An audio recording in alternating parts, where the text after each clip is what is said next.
자, 계속해서 이제 방문 여부에 따른 등기 신청 방식의 분류라는 주제를 가지고 보겠습니다. 그래서 최근에 이제 여기서 두 문제나 구성이 되고 말았는데, 전통적으로는 전자신청 파트에서 출제가 되어 왔었고요. 아주 특이하게 30회 때 이제 방문 신청이라고 하는 것이 출제가 두 문제나 되어 있어요. 그래서 자, 일단은 이 방문 신청이라고 하는 거, 자, 등기소에 신청인 또는 대리인이 가서 신청을 하게 되는 것을 가리켜서 방문 신청이라고 부르게 됩니다. 그래서 등기 신청은요, 당연히 대리인도 어떻다, 방문 신청의 경우는 제한 없이 등기 신청을 할 수가 있게 됩니다. 다만 이 자격자 대리인이라고 해서 법무사, 변호사 같은 경우는요, 사무를 등기소에 보내는 것도 가능하다, 이렇게 되어 있습니다. 그래서 자, 일단은 얘들은 신청 정보, 첨부 정보를 적은 서면을 제출하는 방식을 가리켜서 방문 신청에서 신청서의 작성 방법이라고 하는 것이 나와 있는데, 이게 이제 할 수가 없어요. 다 외울 수도 없고 토시가 좀 그래. 그리고 이 문제가 이제 16년 만에 처음 출제가 됐는데 또 나올 가능성은 거의 없다고 보여져요. 그래서 일단 여기서 논의의 핵심 이슈가 되는 것은 서명 및 날인이라는 개념과 관련해서 비교를 해보셔야 됩니다. 그래서 우리 공인중개사법을 가서 공부하다 보면 서명 및 날인 두 개를 다 해야 되는 게, 거래계약서 확인 설명서에 대해서 중개를 완성한 기업 공인중개사, 소속 공인중개사가 서명 및 날인을 하게 돼 있고, 나머지 부동산 거래 신고서라든가 또는 전속 중개계약서 등등등은 다 서명 또는 날인 이렇게 돼 있어요. 여기서도 등기 신청할 때요, 지금 보면은 서명, 날인 또는 서명이라는 표현을 쓰고 있는데, 또는 요걸 가지고 한번 구성을 했었고요. 기명, 날인 하거나 서명을 날인을 해야 된다라고 해서 또는이다. 이게 이제 출제 이슈로 삼았어요. 그래서 아주 별 내용도 없는 건데, 이 질문이 상당히 길다 보니까 사람들이 앞을 읽거든. 그래서 읽다가 뒤져버리는 거지. 그리고 막상 뭔 소린지도 모르는데 읽어가다가 제일 뒤에 있는 단어를 놓치게 됩니다. 그래서 또는이라는 게 포인트. 그럼 이제 전체를 다 묶어서 가시는 거야. 우리가 공인중개사 관련한 시험 영역에서 기명, 서명 및 날인은 거래계약서 확인 설명서만 서명 및 날인이 되게 될 테고, 나머지는 다 뭐가 된다, 서명 또는 날인, 이렇게 묶어서 가시는 게 좋죠. 비슷한 맥락에서 이런 거 있었죠. 무슨 회의 개최한다라고 했을 때 재적위원 과반수의 출석으로 개의하고 출석위원 과반수의 찬성으로 의결하게 된다라고 하는 거, 요런 것들도 어디가 됐든 다 똑같은 양식이 되게 되죠. 아니었던 게 나중에 도시민 주관경 정비법에서 조비 시비 이런 것들만 특이하게 3분의 2 이상 뭐 동의 어된 이런 것들이 특이한 경우고, 나머지 회의 등에 관한 부분은 재적위원 과반수의 출석으로 개의하고 출석위원 과반수의 찬성으로 의결하게 된다. 이런 것들은 다 공통적인 요소예요. 그 다음에 이제 간인 관련해서 이런 게 있죠. 이 간인이라고 하는 것은 신청서가 여러 장이다라고 했을 때, 그때 중간중간에 서류 조작이 없다는 걸 입증해 보려고 두 개 페이지를 연결해서 도장 찍는 거, 이걸 우리가 간인이라고 부르게 됩니다. 근데 자, 지금 등기 신청을 할 때요, 자, 지금 아까 공유 같은 것이 문제가 될 수 있겠죠. 합의 같은 것이 문제가 될 수가 있겠습니다. 해서 등기 신청인 등기 권리자나 의무자가 여러 명인 경우가 있다. 그러면 이제 간인이라고 하는 것을 여러 명이 다 해야 될 거냐? 그건 아니다, 이렇게 봅니다. 그래서 그 중에 한 명만이 어떻다, 간인하는 방법으로 어떻다, 간인을 하면 된다 해서 그렇게 어렵지는 않은 주제예요. 그래서 이거를 이제 디테일하게 들어가면 골치가 아파지는 거고, 우리가 뭐 등기소 공무원도 아니고 도장 이렇게 찍어라 말아 이럴 성질의 것도 아니고요. 또는 날인사 이런 식의 구조하고, 그 다음에 간인이라고 하는 것은 여러 명이 등기 권리자 또는 등기 신청이 여러 명으로 되어 있을 때 그 중에 한 사람만 어떻다, 간인을 하면 된다. 이 비슷한 맥락이 우리 앞에 공부할 때 그런 거 있었죠. 경정등기라고 하는 것이 있었습니다. 경정등기. 경정등기가 뭐였어요? 자, 등기된 내용이 원시적으로 등기관의 착오, 유루 때문에 잘못됐을 때 등기관이 이걸 정정하게 되는 것을 경정등기라고 불렀었고요. 이 경정등기를 할 때 등기 권리자나 등기 의무자가 여러 명이다 라고 했을 때 그 중에 대해서 한 명에게만 어떻다, 통지하면 된다. 왜? 실질적인 권리 공개랑 별 관련이 없기 때문에 이렇게 되어 있던 것이고, 그것도 마찬가지죠. 간인이라고 하는 것은 서류가 조작되지 아니했음을 입증하기 위한 수단이니까, 등기 권리자는 등기 의무자가 여러 명이라고 했을 때 다 간인했다가는 그 신청서가 걸레가 돼버릴 거야. 그래서 이제 그 중에 한 사람, 대표는 한 사람이 그 중에 한 명만이 간인을 해도 된다. 이런 것들이 이슈가 됩니다. 자, 그리고 이제 자, 계속 헷갈리게 될 게 전자표준 양식이라고 하는 거, 요게 이제 이슈가 돼요. 그래서 이 전자표준 양식에 따른 신청서의 작성이라고 제가 타이틀을 잡아보게 되는데, 이건 이제 별게 아니에요. 자, 여기서도 일단 틀을 잡으셔야 돼. 방문 신청의 일종에는 뭐가 있다? 전자표준 양식에 따른 바로 신청서의 작성 방법이 있다. 이건 뭐냐면은 등기소에 가게 되면 그가 민원인들이 쓸 수 있게 컴퓨터가 비치가 돼 있고, 그 컴퓨터 바탕 화면에다가 뭐가 깔려 있어? 등기 신청서 양식이라는 게 하나 샘플이 열려 있다. 그래서 어떻게 해라? 이게 손모가지로 쓰게 되면 자, 보는 등기관도 못 알아먹게 써 있어. 하여튼 글씨 더럽게 못 쓰는 것들이 있어. 그냥 알아먹지 못하게. 진짜 가관들이야, 가관들. 그냥 글씨만 안 썼으면 좋겠어. 그래서 지금 여러분들은 이제 객관 시험 이거 별 상관이 없지만은 주관식 시험으로 보는 거, 논술형 시험 볼 때 진짜 가관들입니다. 학교에서 이제 본연에게 뭐 채점 비슷한 걸 하게 될 일이 있는데, 와, 이 개새끼들은 그냥 이거 무슨 아라비아 문자 같아. 아라비아 문자 보면 이렇게 옆으로 길을 이렇게 쓰잖아요. 왼쪽에서 오른쪽 쓰잖아요. 거의 그 정도 수준이에요. 그래갖고 와, 이게 뭔 얘기인가 싶어가지고 나머지 대충 보면 이제 글씨를 알아보게 쓰면은 대충 내용 파악하고 쟁점 몇 개 정리했구나 이렇게 이제 판단할 수 있는데, 그렇게 답안지를 써주게 되면 이게 상형 문자 해독하는 그런 마음으로 꼼꼼히 봐야 돼. 그래도 당연히 몰라. 그런 애들이 또 그냥 그렇게 성의 없이 사는 게 아니라 그게 뭐죠? 펜글씨 이런 것도 배워. 그래봤자 똑같아. 근데 이제 그런 애들은 보면은 논술형을 못 봐. 왜? 1차에 떨어져 버리니까. 사법시험은 1차가 이제 객관시험이고 2차가 논술형. 그러니까, 그래서 지금 생각하면 되게 웃기는 거야. 어차피 1차 떨어질 건데 2차를 준비해서 펜글씨 왜 연습하냐고.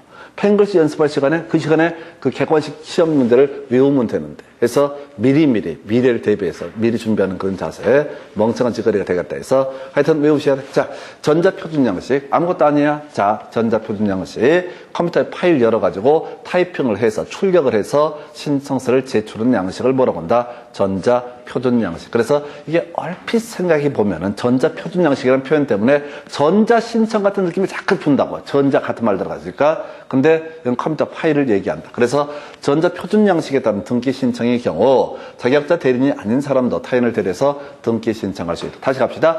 자, 지금 법무사, 변호사가 아니라 할지라도 뭘 할 수 있다? 등기 신청 대리할 수 있습니다. 자, 신청서를 제출하는 방식으로 이렇게 자, 등기 신청을 할 때는 당연히 법무사, 변호사가 아닌 사람도 다 대리인이 되어서 등기 신청할 수 있다. 우리 한번 기억해 볼까요? 앞에서 그런 거 있었잖아요. 지금 자, 제한 능력자 이 사람도 타인을 대리해서 다 등기 신청을 할 수가 있다. 그래도 이 제한 능력자의 재산권의 침해가 발생하는 것이 아니기 때문에 그것은 어떻다? 유효한 등기다. 이런 식으로 설명을 드린 바가 있습니다. 그래서 요거 하나 더 그렇게 중요해.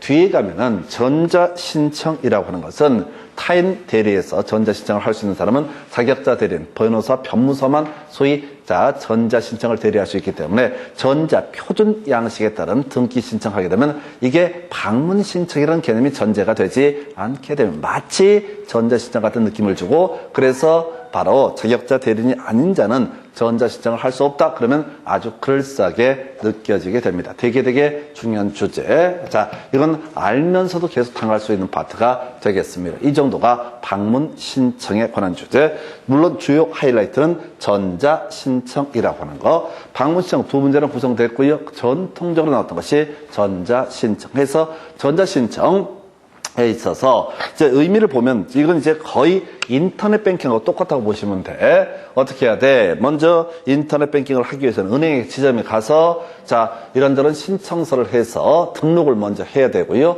그리고 집에 와서 컴퓨터를 통해서 인터넷 뱅킹은 뭐 이런 일정한 공인인증서 뭐 발급받고 등등등 해서 자, 전자적으로 은행 업무를 처리를 할 수가 있습니다. 그래서 얘도 스토리가 어떻게 되는 거야? 먼저 사용자 등록이라는 과정이 먼저 있어야 됩니다. 사용자 등록이 이루어져야지 뭘 할 수 있다? 전자 신청을 할 수가 있다. 인터넷 뱅킹 지점에 가서 먼저 등록을 해야지 인터넷 뱅킹을 활용할 수 있듯이, 그래서 자, 전자 신청을 하고자 하는 당사자 미리 사용자 등록을 해야지 뭘 할 수 있다? 바로 전자 신청을 할 수 있다. 전자 신청을 하고자 하는 자격자 대리인, 당연히 이 사람도 어떻다? 사용자 등록을 해야 된다라고 할까? 출제 포인트, 자, 일단 유효기간 3년인데 별 의미 없습니다. 이런 것들은 큰 쟁점 안 되고 나와도 답이 될 기한성 거의 없어요. 자, 그 다음에 여기서 두 가지가 출제 이슈가 되는데, 당사자가 전자 신청을 하는 경우가 있다라고 했을 때, 자, 우리가 인이라고 하는 것이 있었죠. 인이라는 것이 있었죠. 깊이 가면 안 돼. 인은 뭐가 있어서 자연인하고 법인으로 구대별해 볼 수 있다. 그래서 자연인도 전자 신청할 수 있다. 근데 우리 앞에서 그런 거 있었잖아요. 자연인에는 재외국민이라든가 외국인 이런 것들도 당연히 어떻다? 포함이 되게 된다. 이렇게 가셔야 돼. 자세히 갈 것도 없어. 외국인도 따로 사실 얘기하고 있지는 않지만은 재외국민도 당연히 어떻다. 자, 지금 예를 들어서 자, 제일교포가 자, 제중동포 좋겠구나. 제중동포가 지금 이제 안산에서 이제 돈을 많이 버셨어. 이분이 부산에 있는 토지를 취득을 하고자 한다. 그래서 등기 신청을 하고자 한다. 그러면 이제 관할 부산으로 찾아가야 되는 거냐라고 했을 때, 일단은 출입국 관리소장한테 부동산 등기용 등록번호 부여받아야 되고요. 그리고 자, 사용자 등록을 하게 되면 바로 뭘 할 수 있다? 전자 신청을 할 수가 있다. 그래서 외국인도 자세히 보면 안 돼. 그냥 외국인도 당연히 어떻다? 전자 신청할 수 있다. 법인도 당연히 어떻다? 전자 신청할 수 있다. 그런데 이제 문제가 되는 것이 법인 아닌 사단이에요. 법인 아닌 사단. 법인 아닌 사단은 어떻다? 전자 신청을 할 수가 없다라고 하는 거. 요걸 하나 꼭 출제 포인트로 이미 구성됐었지만 중요 쟁점이 되게 될 것이다. 그래서 자, 개념들을 좀 정리를 해보면 이런 식이죠. 법인 아닌 사단 관련해서 쟁점 정리해 보겠습니다. 전주시 충무공파 법인 아닌 사단 종중이 되겠습니다. 예, 얘들 이름으로 등기부에 이름을 올릴 수가 있다. 요게 이제 첫 번째 이슈. 두 번째, 법인 아닌 사단에 있어서는 손발 없으니까, 입도 안 달려있으니까 대표자 또는 관리인이 어떻다? 등기 신청을 하게 될 것이다 라고 하는 거. 자, 등기 신청을 할 때 법인 아닌 사단은요, 소위 전자 신청이라고 하는 것은 허용되지 않는다라고 하는 거. 그래서 방문 신청을 해야 되는데 신청 정보 외 첨부 정보로서 등기 관리자인 경우에는 뭐가 필요했었고, 정대대라는 것이 필요했었고, 그 다음에 등기 의무자 선산 팔아먹을 때는 정대대 결이라고 하는 것이 필요하다라고 하는 것. 그래서 지금 법인 아닌 사단 계속 이슈가 돼. 왜? 우리가 등기라고 하는 게 항상 인부터 시작해서 점점점 법인도 나올 테고 국가도 나올 테고 쭉 마지막이 법인 아닌 사단이 나와요. 그래서 전자신청에서 두 가지 출제 이슈가 되게 될 게, 하나가 바로 법인 아닌 사단은 전자신청을 할 수가 없다라는 쟁점. 요거 하나 출제 포인트고요. 두 번째, 자격자 대리인, 변호사, 법무사를 얘기한다고 그랬습니다. 아까 이 변호사, 법무사가 전자신청을 하고자 한다. 맨날 등기소 사무실까지 올라갔다 내려갔다 하기 귀찮아서 전자신청을 하고자 한다. 그럼 미리 어떻다? 사용자 등록을 해야 된다. 그래서 이제 자, 등기 신청을 하고자 하는 사람들의 위임을 받아서 대리인으로서 이제 이 사람이 등기 신청을 하게 될 텐데, 당연히 자격자 대리인은 다른 사람을 대리해서 전자 신청할 수 있다. 이렇게 갈 테고요. 자, 이게 이제 이슈가 되는 거죠. 자격자 대리인이 아닌 사람은 다른 사람에 대해서 전자 신청을 할 수가 없다. 예를 들어서 갑이라고 하는 사람이 지난번에 자, 이 사람이 전자적으로 등기 신청을 하기 위해서 사용자 등록을 해놓은 상태다. 근데 친구 을이 부동산을 사고 판다고 하네. 그러면 갑은 누구? 을을 대리해서 자, 등기 신청, 대리인으로서 등기 신청할 수 있다 없다? 할 수 있음이 원칙이다. 방문 신청이라고 한다면 갑이 을을 대리해서 어떻다? 등기 신청, 위임장 제시하면서 등기 신청을 할 수가 있는데, 자기 집구석에 쭈그려 앉아 있어서 전자 신청 방식으로 대리를 하는 것은 어떻다?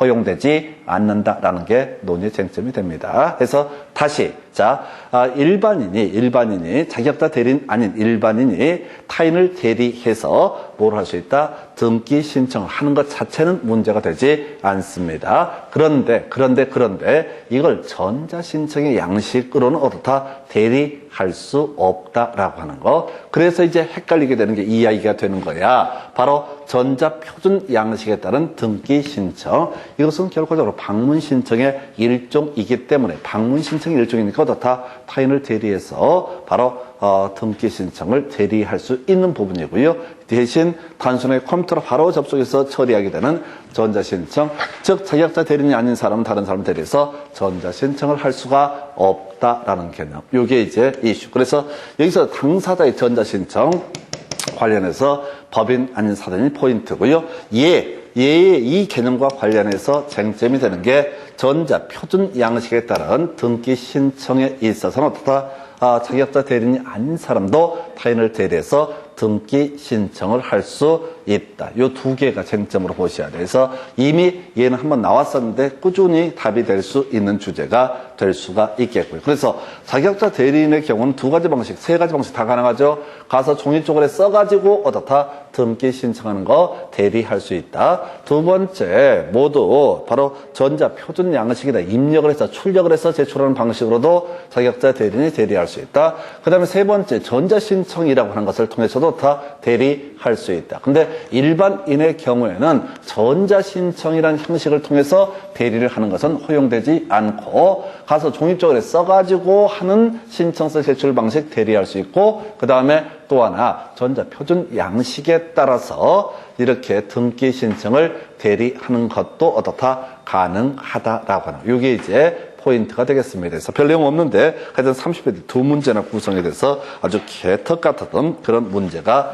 되게 될 테고 좀 잡다한 얘기 묶어서 또 하나 볼까요? 자, 우리가 공동저당이라고 하는 것을 나중에 공부를 하게 되는데 이 얘기예요. 자, 등기 신청은 한 건당 한 개 부동산에 관한 신청 정보를 제공하는 방법으로 하게 된다. 그런데 이제 나중에 공동저당이라고 하는 개념이 나오게 될 테고 공동저당이라고 하는 것은 하나의 저당권을 설정하는데 여러 개의 부동산을 담보물로 제공하는 경우가 있습니다. 뭐 그때 경우의 수는요. 자, 우리가 저당권이라는 개념이 그거죠. 자, 이런 경우 있다 싶시다. 갑이라고 하는 사람이 채무자, 돈 빌리는 사람입니다. 을이라는 사람이 채권자. 그리고 이 사람을 위해서 저당권을 설정을 해주게 된다라고 이렇게 전제합니다. 근데 갑이라고 하는 사람 자신의 X 부동산을 담보로 해서 누구한테? 을한테 저당권 설정해 줄 수도 있겠고 이 사람이 Y 건물을 같이 묶어서 어떻게 할 수 있다? 을한테 저당권을 설정을 해 줄 수도 있다. 두 개를 묶어서 하는 걸 뭐로 본다?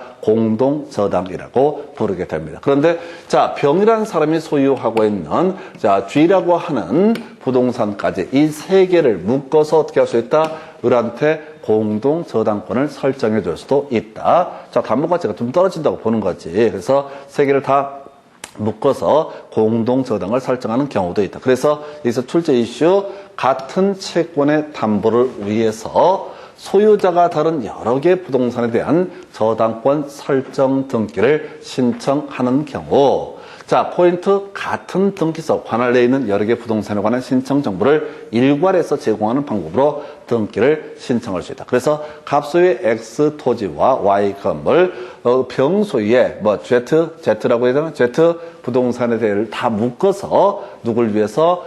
을을 위해서 을에게 저당권을 설정해 주는 경우. 일단 논의의 전제는 관할이 어떻다? 같은 관할 이해야 된다라는 전제 요건이 하나 쌓이게 됩니다. 그랬을 때 이때 일괄해서 묶어서 어떻다? 하나의 신청서에다가 세 개 부동산의 이름을 다 써가지고 어떻게 할 수 있다? 공동으로 저당권 설정 등기 신청할 수 있다라고 해서 이게 이제 좀 이슈가 돼요. 자, 이 얘기는 뭐랑 같이 연계가 되냐면 나중에 저당권 설정 등기 중에서요 이슈가 되는 게 공동 저당은 소위 공동 담보 목록이라는 개념이 문제가 되게 됩니다. 잠시 가서 하나 체크를 해드리고 가볼까요? 우리가 소유권 외 권한 권리 등기라고 해서 저당권에 관한 등기가 여러분 교재 128페이지, 129페이지 130페이지에 가시게 되면 나와 있어요. 130페이지 가면은 저당권의 종류에서 그냥 저당권이 있고 근저당권이 있고 공동저당권이라고 하는 것이 있게 됩니다. 그래서 다른 건 뭐 구질구질한 얘기니까 우선 빼고 131페이지에 저당권 설정 등기 실행이라고 해서 동그라미 2번 필수적 등기사항 중에서 공동저당을 찾아보시면 교재 131페이지에 공동저당 나와 있죠? 공동저당 하나밖에 없어. 보니까 뭐라고 되어 있냐면 등기관은 공동저당의 등기 기록을 기록할 때 부동산이 5개 이상이 될 때는 공동담보 목록을 작성해야 되고 이때 공동담보 목록은 등기 기록의 일부로 본다. 그래서 좀 이따 보게 돼 등기 기록은 영구히 보존한다. 이런 내용들이 나오게 될 텐데요. 일단은 여기서 포인트 일단 공동담보 목록을 작성을 하는 것은 누가? 등기관이 작성을 하고요. 그리고 5개 이상일 때 어떻다? 등기관이 작성한다. 그래서 뒤에서 우리 저당권 할 때 설명드리겠지만 이 공동저당 관련해서는 공동담보 목록의 작성 5개 숫자 물어보는 게 하나의 출제 포인트고요. 두 번째 공동담보 목록을 누가 작성하느냐라고 했을 때 등기관이 어떻다? 작성을 하게 된다. 그래서 이 등기관이 작성을 하기 때문에 이것은 등기 기록의 일부가 된다. 만약에 등기 신청인이 작성을 하게 되면은 부속 서류로 분류를 할 거야. 다시요. 등기관이 직접 작성을 하게 되니까 뭐가 된다? 등기 기록의 일부가 되는 것이고 그래서 나중에 보겠지만 영구 보존의 문제가 발생하게 될 것이고요. 이에 대응해서 지금 얘는 등기관이 직접 작성하니까 어떻다? 등기부의 일부다. 그래서 뒤에서 공부하겠지만 등기기록 영구 보존과 연계가 되게 됩니다. 그래서 지금 우리가 공부했던 신청정보, 첨부정보라고 하는 것은 이 두 가지는 부속 서류라고 해서 최대 5년까지만 보존을 하면 될 것이고요. 좀 이따 바로 체크해 드릴 겁니다. 해서 이렇게 다시 그림 보겠습니다. 자, 지금 여기서 사실 키워드를 삼아야 하는 것은 다른 건 아닌데 일괄 신청이라는 게 포인트가 되는 거예요. 자, 원래 한 개 부동산을 담보로 한 개 부동산을 이유로 해서 한 개 신청서를 작성하는 게 원칙이다. 그런데 공동저당이라고 하는 것은 우리가 민법에서 사실 공부는 잘 하지 않는데 교재에 들어가 있는 게 자, 여러 개 부동산을 담보로 저당권을 설정을 하게 되면 저당권자 입장에서는요, 그 여러 개 부동산을 동시에 경매를 붙일 수도 있고 또 경우에 따라 자기 내키는 대로 찍어서 하나하나씩 경매를 붙이는 수도 있습니다. 해서 다시 이 공동저당에 있어서 자, 공동저당에서 일단 포인트가 같은 등기소의 관할에 속한다라는 전제에서 다 일괄 등기를 신청할 수 있다. 그래서 아까 우리가 신청 정보에 뭐가 있어서 관할이라는 개념이 있었잖아요. 신청 정보에 뭐가 있었다? 관할. 그래서 제주도 관할에 제주도 관할 등기소의 관할에 등기 신청을 서울에서 하거나 이런 것들은 전자시청은 별개의 문제로 기본적으로 허용이 안 되거든요. 그래서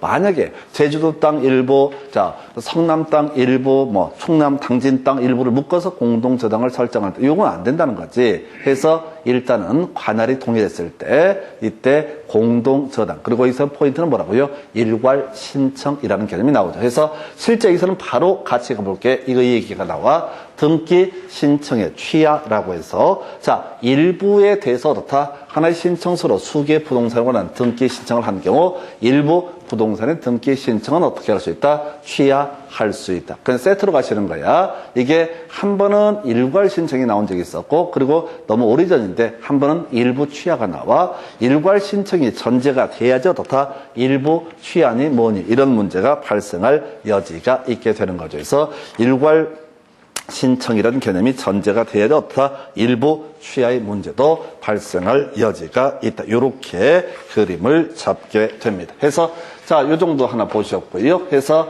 지금 일괄 신청, 일부 취하 얘기까지 같이 묶어서 오셨고 자, 그다음에 관할 얘기까지 같이 묶어서 보고 나서 질문들을 분석해 볼게요. 자, 지금요 등기사무는 부동산 소지 관할 등기소에서 담당을 하게 된다라고 하는 것. 해서 제주도 토지는 제주도 관할 등기소에서 업무를 담당을 하게 될 것이다. 이건 자체는 문제가 안 되는데 자, 이게 예외 항목이 되나요? 자, 대법원장은 어느 등기소의 관할에 속하는 사무를 다른 등기소에 위임케 할 수 있다. 그래서 실질적으로 전자신청 같은 경우는 다 중앙등기소인가요? 거기다가 일괄적으로 등기 신청들을 일괄적으로 하게 됩니다. 그래서 이게 각 등기소마다 서버를 따로 분리하고 이렇게 하는 게 아니라 일괄적으로 처리를 한다. 이런 의미가 되겠고, 이게 지문 한번 구성이 됐었어요. 그리고 등기 성립이라고 하는 거. 저표 묶어서 가셔야 돼.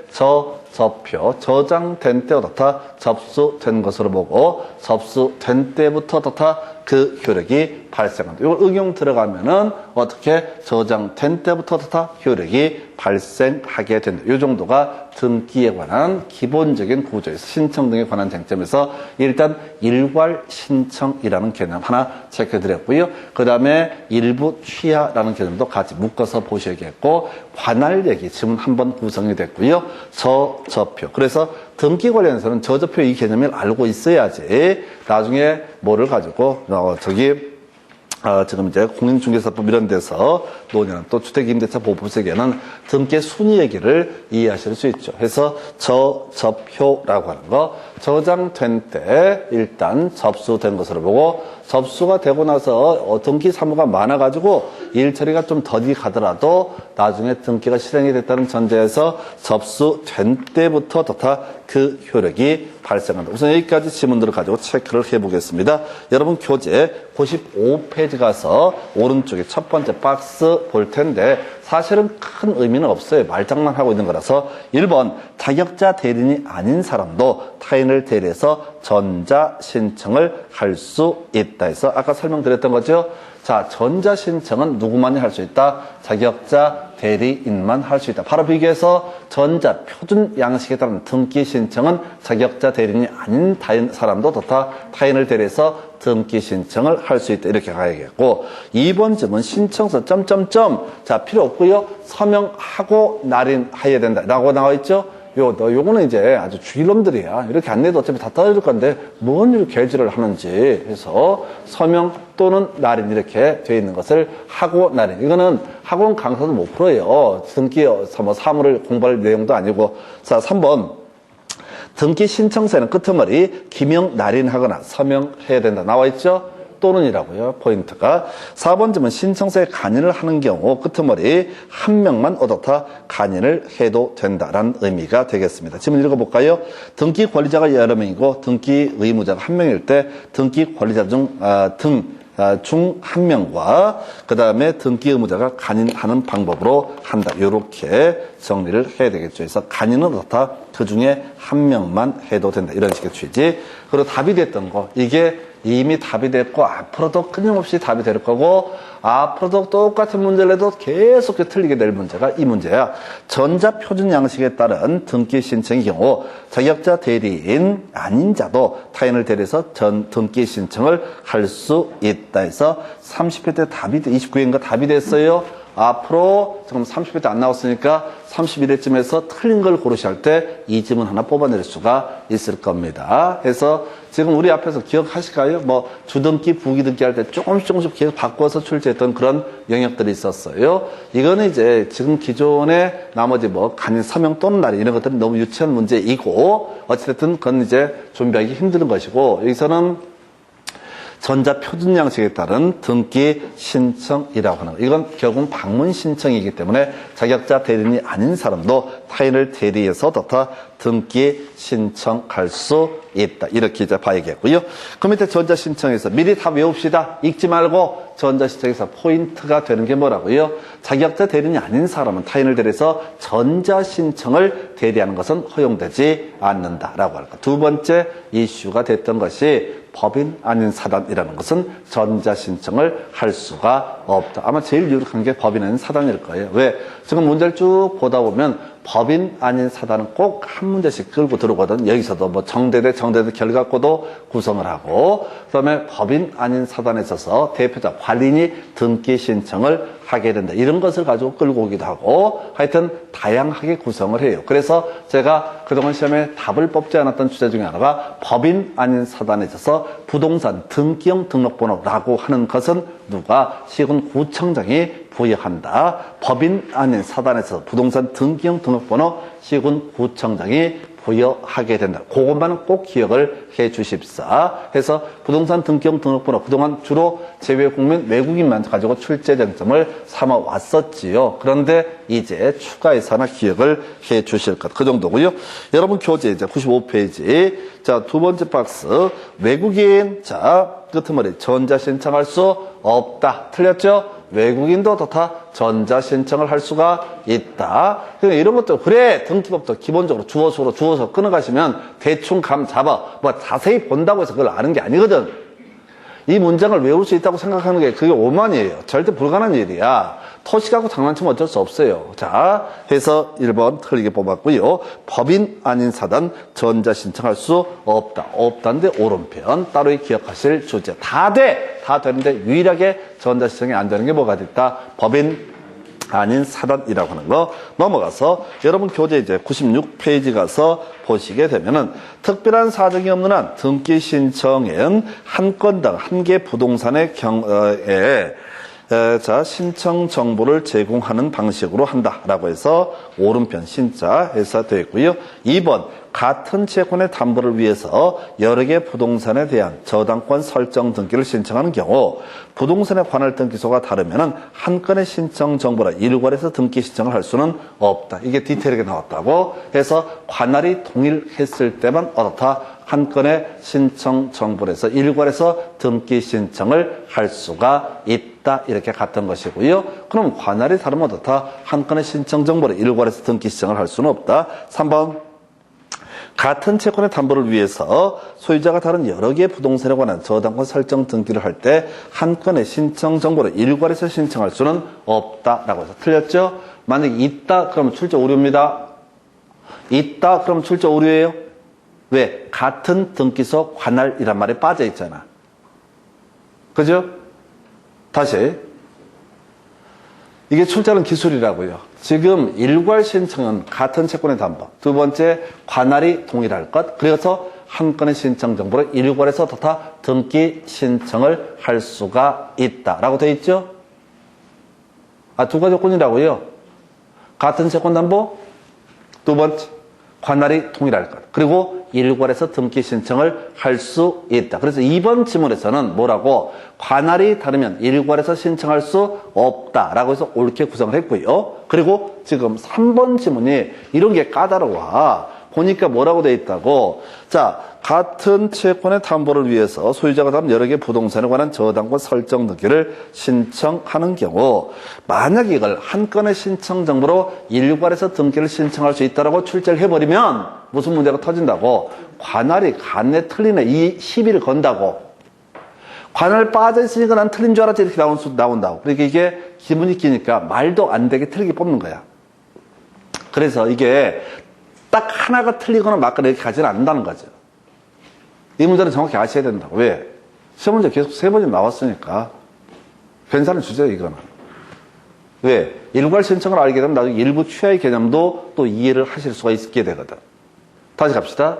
아까 우리 같이 묶어서 봤던 게 공동저당에 있어서 공동담보 목록이라고 하는 거. 등기관은 그 목적물이 5개 이상일 때 공동담보 목록이라는 걸 작성을 해야 되고 이러한 경우 이 공동담보 목록은 등기 기록의 일부로 본다. 이런 식의 명제가 있었어요. 그래서 나중에 이제 공부할 것이 등기부의 보존, 열람 등을 논하게 될 때 등기부라고 하는 것은 영구히 보존해야 된다. 부속서류, 즉 신청정보와 첨부정보는 5년 동안만 보존을 하면 된다. 이런 명제가 나오거든요. 등기관이 만들었잖아. 그러니까 등기기록의 일부가 될 것이고 부속서류가 아니다. 이런 논리가 될 텐데 하여튼 그 주제와 같이 연계가 되는 게 소유자가 담은 여러 개의 부동산 그리고 같은 등기소 관할일 때 일괄해서 하나의 신청 정보로 등기를 신청할 수 있다. 이런 식의 얘기고 여러분 교재 97페이지 가서 보시게 되면 대법원장은 어느 등기소의 관할에 속하는 사물을 다른 등기소에 위임케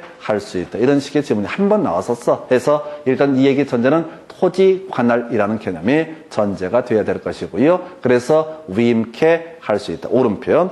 그 다음에 저접표 나와 있죠? 저접표라고 하는 것이 나와 있어요. 해서 지문 이게 되게 까다로워. 오직 있으면 공식을 만들겠어. 별것도 없는데 저접효라고 이렇게 외우셔야 됩니다. 지문 1번부터 보겠습니다. 등기관은 신청 정보가 저장된 때 등기 신청은 신청 정보가 저장된 때 접수한 것으로 본다. 오른편. 2번. 등기관이 등기를 마친 경우 그 등기는 접수한 때부터 효력이 발생한다. 해서 저접효니까 접수한 때부터 다 효력이 발생한다. 3번 질문. 등기를 마친 경우 그 등기의 효력은 대부분 규칙이 정하는 등기 신청 정보가 저장된 때부터 발생한다. 맞죠? 저장된 때 접수한 것으로 보고 접수한 때 효력이 발생한다니까 저장된 때 효력이 발생한다도 옳은 명제. 4번. 등기관이 등기를 마친 경우 등기는 등기를 마친 때부터 효력이 발생한다. 틀렸죠? 저표 당연히 기억을 하실 것. 그래서 잠시 끊었다가요. 이제 토지 등기 기록 내용 구체적으로 보도록 하겠습니다.